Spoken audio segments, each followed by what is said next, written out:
हर हर महादेव. शिवशंभो भोलेनाथांच्या महाशिवरात्रीला भक्तांनी शिवलिंग दर्शनाचा लाभ घेतला. मध्यरात्रीपासूनच शेकडो भाविकांनी मंदिर परिसरात दर्शनासाठी अलोट गर्दी केली होती. यावेळी शहरातील महादेव मंदिरांवर अनेक ठिकाणी रोषणाई करण्यात आली होती. मंदिरांमध्ये पहाटे शिवलिंगावर पंचामृतांनी अभिषेक करण्यात आला.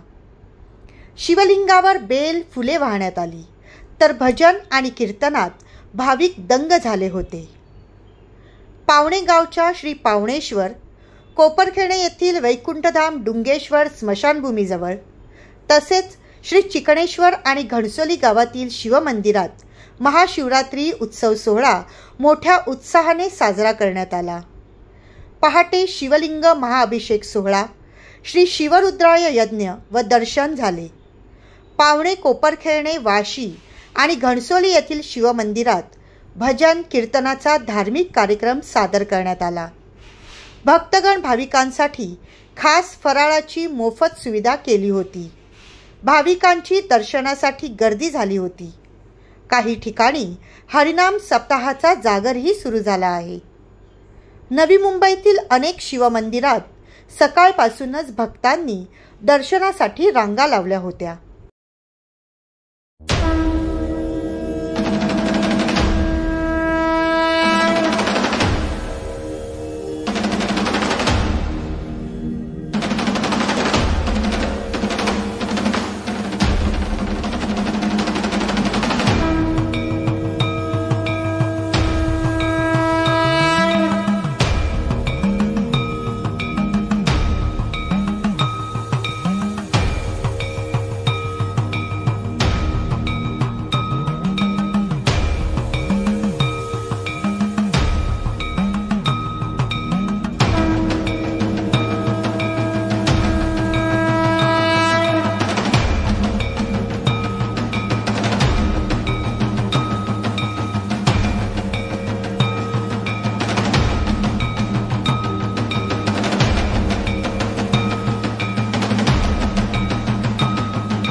कॅमेरामन अक्षय तांडेलसह रिपोर्टर नरेश पाटील आणि पल्लवी पाटील, आवाज महाराष्ट्राचा। नवी मुंबई, ठाणे आणि रायगड परिसरातील ताज्या घडामोडी, समस्या, विविध क्षेत्राशी संबंधित बातम्या पाहण्यासाठी आवाज महाराष्ट्राच्या या वेब न्यूज चॅनलला सबस्क्राइब करा आणि नोटिफिकेशन मिळवण्यासाठी बेल आयकॉनला प्रेस करा।